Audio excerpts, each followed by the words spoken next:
UK triple SC Uttarakhand अधीनस्थ सेवा चयन आयोग द्वारा मेल कैंडिडेट के लिए पुलिस कांस्टेबल, आईआरबी और पीएससी के लिए वैकेंसी निकाली गई है। आप फॉर्म को कैसे फिलअप करेंगे बिना किसी त्रुटि के, हम आपको स्टेप बाय स्टेप जानकारी इस वीडियो में बताने वाले हैं। इसकी ऑफिशियल वेबसाइट का लिंक हम आपको वीडियो के डिस्क्रिप्शन में दे दे रहे हैं। क्लिक करके वेबसाइट पे पहुंच सकते हैं या फिर किसी ब्राउजर को ओपन करिए, वहां पर आप लिखेंगे uk.SC.net.in, तो इस वेबसाइट पर आ जाएंगे। स्क्रॉल करके इंस्ट्रक्शन को रीड करिए और नीचे आइए, आपको एक ऑप्शन दिखाई देगा अप्लाई नाउ का, आप इस पर क्लिक कर दीजिए। अब आपको व्यक्तिगत जानकारी देनी है। सबसे पहले आपसे पूछा जा रहा है क्या आपने होमगार्ड पद के लिए 3 वर्ष की नियमित सेवा पूर्ण कर ली है। अगर आप होमगार्ड हैं तो ठीक है, नहीं तो नो के ऑप्शन पे क्लिक कर लीजिए। अब आपको यहाँ पर कैंडिडेट का नाम बताना है जो कि हाई स्कूल मार्कशीट के अनुसार होना चाहिए। यहाँ पर आप फादर का नाम लिखेंगे, मदर का नाम लिखेंगे और डेट ऑफ बर्थ। ये जितना भी डेटा आप फिल करेंगे वो सभी के सभी हाई स्कूल मार्कशीट के अनुसार होनी चाहिए। आपको डेट ऑफ बर्थ को मैन्युअली यहाँ पर टाइप कर सकते हैं, कैलेंडर से भी आप इसको चूज कर सकते हैं। आपकी जो एज की गणना है वो सामने आपको दे दिया जाएगा और यहाँ पर अपना जेंडर कंफर्म करना है। याद रखिए ये सिर्फ मेल कैंडिडेट के लिए है, फीमेल कैंडिडेट फॉर्म को फिलअप नहीं कर पाएंगे। वैवाहिक स्थिति यानी मैरिटल स्टेटस कंफर्म करना है, मैरिज या अनमैरिज है। आपकी नेशनलिटी क्या है वो कंफर्म करिएगा, इंडियन है तो इंडियन आप चूज करेंगे। आगे बढ़ते हैं, जहां पर आपको आवश्यक पात्रता में कुछ चीज़ें बतानी है। क्या आपका उत्तराखंड राज्य में किसी जिला या सेवा योजन कार्यालय में पंजीकृत है? अगर हैं तो ठीक है, नहीं तो नो कर दीजिएगा। सेकंड वाला ऑप्शन है क्या आप किसी नौकरी में कार्यरत हैं, कोई जॉब करते हैं आप, तो ठीक है, अन्यथा आप इसमें भी नो कर दीजिए। अब यहाँ पर देखिए, क्या आपने उत्तराखंड राज्य में स्थित किसी मान्यता प्राप्त संस्थान से हाई स्कूल और इंटरमीडिएट या कोई अन्य समकक्ष परीक्षा उत्तीर्ण की है? तो ये जरूरी है, मैं आपको नोटिफिकेशन दिखा देता हूँ। यहाँ पर ये जरूरी बात कही गई है। देखिए, शैक्षिक अर्हता की बात करें, देखें यहाँ पर, और अनिवार्य अर्हता, ये देखिए उत्तराखंड विद्यालय शिक्षा परिषद रामनगर नैनीताल द्वारा मान्य इंटरमीडिएट परीक्षा उत्तीर्ण या उसके समकक्ष अर्हता आपके पास होनी चाहिए। ठीक है, तो यहाँ पर आपको यस कर देना है। इसके अलावा भी आपको कुछ क्राइटेरिया दिए गए हैं। अगर ये चीज़ आपके पास नहीं है तो अथवा करके दिया गया है। यहाँ पर आपसे कहा गया है क्या आप या आपके पति पत्नी, आपके माता पिता उत्तराखंड राज्य में सेवारत सशस्त्र बलों, अर्धसैनिक बलों के नियमित कर्मचारी हैं और उनकी सेवाओं को उत्तराखंड राज्य के बाहर स्थानांतरित नहीं किया जा सकता है। अगर इस प्रकार की कोई बात है तो आप यस करिएगा, अन्यथा आप नो कर दीजिए। अब अथवा करके फिर से ये कंडीशन और दिया गया है कि आपके पति पत्नी, आपके माता पिता राज्य अर्ध सरकारी संगठन के नियमित कर्मचारी हैं जो नियमित रूप से सेवा कर रहे हैं और उनकी सेवाओं को उत्तराखंड राज्य के बाहर स्थानांतरित नहीं किया जा सकता है। तो ये कंडीशन आप एक बार रीड कर लेंगे। अगर इन किसी भी कंडीशन में आप आते हैं तो इस कंडीशन को यस करिएगा, अन्यथा आपको इसमें नो कर देना है। लेकिन इन चारों कंडीशन में से एक कंडीशन आपको फॉलो जरूर करना है, तभी आप फॉर्म को फिलअप कर पाएंगे। अब आपसे पूछा जा रहा है कि उत्तराखंड अधिवासी, यानी कि आपको अधिवास का विवरण देना है। क्या आप डोमिसाइल आप उत्तराखंड हैं, उत्तराखंड के निवासी हैं तो यस करेंगे, अगर नहीं है तो नो करिएगा। यस करेंगे तो आपके यानी उत्तराखंड में जो आरक्षण आपको मिलता है वो मिल जाएगा, जनरल ओबीसी एससी एसटी जो भी मिलता है आपको वो मिल जाएगा। अगर नहीं है तो आपको जनरल कैटेगरी में शामिल किया जाएगा। अब पूछा जा रहा है कि अगर आप ओबीसी कैंडिडेट हैं तो जारी किसने किया? अधिकारी, तो तहसीलदार जारी करते हैं इस चीज़ को। आपका जो कास्ट सर्टिफिकेट है कब जारी किया गया, डेट बताएंगे, सर्टिफिकेट नंबर बताएंगे और ज़िला बताएंगे जिस ज़िले के आप रहने वाले हैं। आपको वैलिड अप टू पूछा जा रहा है कि आपका जो प्रमाण पत्र कब तक वैलिड है। तो जो वैलिड रहता है तो आपके प्रमाण पत्र में लिखा गया होता है 2 साल 3 साल 4 साल 5 साल जो भी लिखा गया होता है। जिस डेट को जारी हुआ है उस डेट से 3 साल आगे की डेट यहाँ पर आप डाल दीजिए।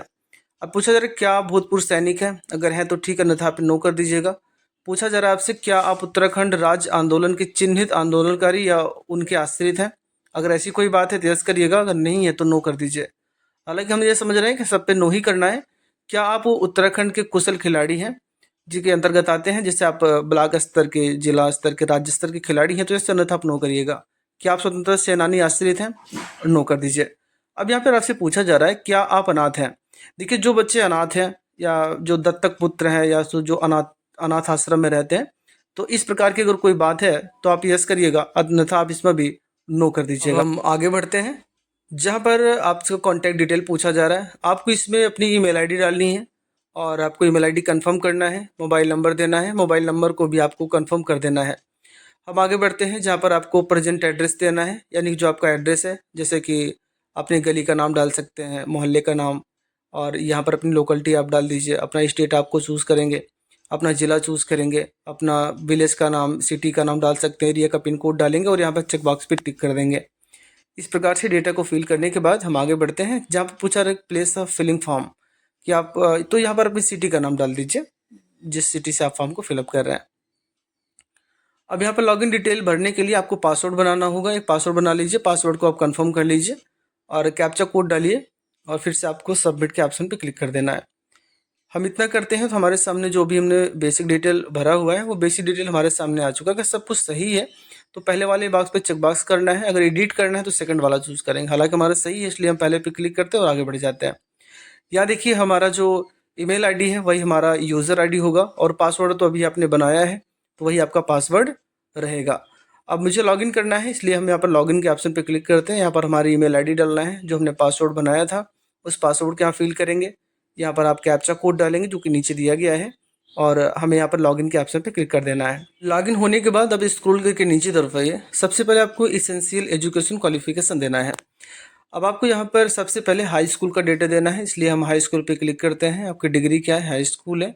अब यहाँ पर यूनिवर्सिटी का बोर्ड या स्टेट पूछा जा रहा है, तो जिस स्टेट से आपने कंप्लीट किया वो बताएंगे और यहाँ पर आपको यूनिवर्सिटी या बोर्ड का नाम बताना है। अब ईयर ऑफ पासिंग, कब आपने पास किया था वो बताइएगा। और सब्जेक्ट यहाँ देखिए, जैसे आपने हाई स्कूल किया है तो कौन कौन सा सब्जेक्ट आपका था, तो यहाँ पर लिस्ट दी गई है, जैसे इंग्लिश और यहाँ पर जैसे मैथ साइंस जो भी होगा। अगर ये लिस्ट में मिल रही है तो ठीक है, नहीं तो अदर कर लीजिएगा और अदर में जाने के बाद यहाँ पर उस सब्जेक्ट का नाम लिख दीजिएगा। जैसे हिंदी है और यहाँ पर देखिए पेंटिंग है तो आप डाल सकते हैं, ठीक है। पूछा जा रहा है कि मार्क आप टाइप क्या था, इससे मार्क आप पाए थे या ग्रेड था। अगर मार्क था तो मार्क पे क्लिक करिएगा। प्राप्तांक पूछा जा रहा है कितना नंबर आपने पाया था, यहाँ पर आपको मैक्सिमम मार्क डालना है, परसेंटेज ऑटोमेटिक आ जाएगा। उसके बाद यहाँ पर आपको ऐड एजुकेशन क्वालिफिकेशन पे क्लिक कर देना है और इसी प्रकार से ऐड जाएंगे। इंटरमीडिएट का डेटा डालेंगे, जैसे कि हाई स्कूल का आपने डेटा दिया उसी प्रकार से डालकर ऐड कर दीजिएगा। चलिए हमने यहाँ पर ऐड कर दिया है इन दोनों को। अब आगे बढ़ते हैं। पूछा जा रहा है क्या आपने प्रादेशिक सेना में न्यूनतम 2 वर्ष की अवधि तक सेवा की है, तो यस, अन्यथा आप इस पे नो कर दीजिएगा। अगर आपके एनसीसी कैंडिडेट हैं यानी बी प्रमाण पत्र आपके पास है एनसीसी का, तो यस, अन्यथा आप इसे नो कर दीजिएगा। क्या आपके पास हिल सर्टिफिकेट है, क्योंकि जो उत्तराखंड वाले उनके पास हिल सर्टिफिकेट होता है जिसे पहाड़ी कहा जाता है, तो यस, अन्यथा आप नो कर दीजिएगा। अब आपको यहाँ पर सेंटर बताना है, तो 2 सेंटर आप चूज कर लीजिए दिए गए लिस्ट में से, जो भी आपके नज़दीक पड़ता हो। यहाँ पर हम चूज कर लेते हैं। अब यहाँ पर देखिए पूछा जा रहा है क्या आपके खिलाफ कोई आपराधिक मामला लंबित है, यानी कोई अपराध जिसे एफआईआर तो नहीं है, तो इस पर नो करिएगा, ठीक है ना। अब यहाँ पर कहा जा रहा है कि यूके ट्रिपल एससी या यूके एससी अन्य राज्य लोक सेवा द्वारा कोई आपको ब्लैक लिस्टेड तो नहीं है, आपको इसमें भी नो कर देना है। अब आपको एक आईडी देनी है, जैसे एक Aadhaar card, driving licence, PAN card, passport या वोटर आईडी। हालांकि हम आधार कार्ड क्लिक करते हैं, यहाँ पर आधार कार्ड नंबर आपको डालना है और कंटिन्यू के ऑप्शन पर क्लिक कर देना है। यहाँ पर अब देखिए आपको फोटो अपलोड करनी है और सिग्नेचर अपलोड करना है। जो फोटो अपलोड करेंगे और सिग्नेचर अपलोड करेंगे उसकी क्राइटेरिया देख लीजिए। फोटो की जो डायमेंशन है 150 गुणे 200 होनी चाहिए और सिग्नेचर आपका 150 गुणे 100 डायमेंशन का होना चाहिए। जब अपलोड करते हैं तो ये प्रॉब्लम आपको देखने को मिल जाती है कि डायमेंशन इसका सही नहीं है। वो कैसे करेंगे मैं आपको दिखा रहा हूँ। देखिए सबसे पहले आपको करना क्या है, जहाँ पर आपने अपनी फ़ोटो रखी है ना वहाँ पर आ जाइए। जैसे आप फोटो हमारी, हम इस पर राइट क्लिक करते हैं और ओपन विथ दिखाई दे रहा है। अब आपको यहाँ पर पेंट का ऑप्शन दिखाई देगा, यहाँ पर देखें, यहाँ पर ये पेंट का ऑप्शन आपको दिखाई दे रहा है, आप इस पर क्लिक कर लीजिए। अब आपको रिसाइज पे क्लिक करना है या कंट्रोल डब्ल्यू भी प्रेस कर सकते हैं। हम रिसाइज करते हैं तो हमारे सामने एक पॉपअप आएगा। अब आपको यहाँ पर पिक्सल वाले पे क्लिक कर लेना है। पिक्सल पे क्लिक करते हैं और यहाँ पर देखिए एक ऑप्शन आपको लिंक का दिखाई दे, जिसको हटा लीजिए। इस पर क्लिक करेंगे तो वो अनलिंक हो जाएगा। अब यहाँ पर आपको रखना है कर्सर को और यहाँ पर लिखना है 150 और यहाँ पर आपको लिखना है 200। बस आपको ओके कर देना है। हम जैसे ओके करते हैं और मुझे यहाँ पर फाइल पे जाकर मुझे सेव करना है या कंट्रोल एस बटन भी प्रेस कर सकते हैं। हम यहाँ पर चल के सेव कर लेते हैं तो हमारा ये जो फोटो है सेव हो चुकी है। इसी को आपको अपलोड करना है और वाइट बैकग्राउंड होना चाहिए, याद रखिएगा। हम यहाँ पर क्लिक करते हैं, देखिए आ चुका है। हमको यहाँ पर वेरीफाई कर देना है, यहाँ पर वेरीफाई करना है, ठीक है। तो ये हमारा कंप्लीट हो जाएगा। उसी प्रकार से सिग्नेचर भी है, सिग्नेचर को भी मैं आपको बताया कैसे करना है। यहाँ पर देख लीजिए एक बार, ये दिया गया है हस्ताक्षर की साइज 150 गुणे 100 पिक्सल का होना चाहिए। राइट क्लिक करिएगा, पेंट के जरिए आप इसको भी ओपन कर लीजिए। हम जैसे ओपन करते हैं और मुझे यहाँ पर रिसाइज करना है, हम रिसाइज पे क्लिक करते हैं, पिक्सल पे क्लिक करते हैं और जहाँ पर आप इसको हटा लीजिए एक बार, आइए ज़रा चेक करते हैं, यहाँ पे क्लिक करिए, यहाँ पर आप लिखेंगे 150 और यहाँ लिखेंगे 100, ठीक है ना। अच्छा, इसको अनलिंक कर लीजिए। अब मैं दोबारा 150 लिखता हूँ, ओके करते हैं और कंट्रोल यस बटन प्रेस करते हैं, सेव हो जाएगा, हटा लीजिए और मैं इसको सेलेक्ट करके अपलोड कर देता हूँ, ठीक है। अगर कोई प्रॉब्लम हो रही तो मुझे कमेंट कर सकते हैं आप। यहाँ पर देखिए हम वेरीफाई करते हैं तो हमारा फ़ोटो सिग्नेचर यहाँ पर आसानी के साथ अपलोड हो चुका है। अब आपको यहाँ पर कंटिन्यू के ऑप्शन पर क्लिक कर देना है। हम इस पर जैसे कंटिन्यू करते हैं तो यहाँ पर प्रीव्यू दिखाई देगा और आप चेक बॉक्स पे यहाँ टिक करिएगा और कंटिन्यू के ऑप्शन पे क्लिक कर लीजिए। ये देखिए हमारा फॉर्म तो यहाँ पर कंप्लीट हो चुका है पूरी तरह से। एप्लीकेशन स्टेटस अभी आपका इनकम्प्लीट दिखाई दे रहा है, कुछ मुझे पेमेंट करना है। पेमेंट करने के लिए आप नीचे की तरफ आइए, आपको यहाँ पर डिक्लेरेशन भी देना होगा। यहाँ पर देखिए 2 चेक बॉक्स हैं, दोनों चेक बॉक्स पे आप टिक करिएगा और प्रोसीड के ऑप्शन पे क्लिक कर लीजिए। हम इस पे जैसे ही प्रोसीड करते हैं तो स्क्रॉल करके नीचे की तरफ फिर से जाइए। अब आपको पेमेंट का ऑप्शन दिखाई देगा, यहाँ देखिए पे नाउ का ऑप्शन दिखाई दे रहा है, ठीक है। अगर कोई एडिट उडिट करना है तो अभी आप कर लीजिएगा। और यहाँ पे कह रहा है कि 10 रुपये आपका प्लेटफॉर्म चार्ज भी काटा जाएगा, यानी 300 रुपये फीस कटेगी, 10 रुपये एक्स्ट्रा यानी कि प्लेटफॉर्म चार्ज को मिलाकर 310 रुपये आपका यहाँ पर कटेगा। हमें जो पेमेंट करना है वो यूपीआई के ज़रिए करना है, इसलिए हम यहाँ पर नीचे देखिए एक ऑप्शन आपको दिखाई दे रहा है यूपीआई का, ठीक है। यहाँ पर देखें ये यूपीआई का, हम इस पर क्लिक करते हैं और जनरेट क्यूआर करते हैं और अपने गूगल फ़ोनपे के ज़रिए आप पेमेंट कर दीजिए तो आपका पेमेंट कंप्लीट हो जाएगा और आपकी जो रिसीविंग है वो आपके सामने आ जाएगी। इस प्रकार से आप फॉर्म को फिलअप कर सकते हैं। अगर आपको कोई भी सहायता चाहिए, कोई प्रॉब्लम आपको हो रही है किसी भी ऑप्शन के बारे में, तो आप में कमेंट कर सकते हैं।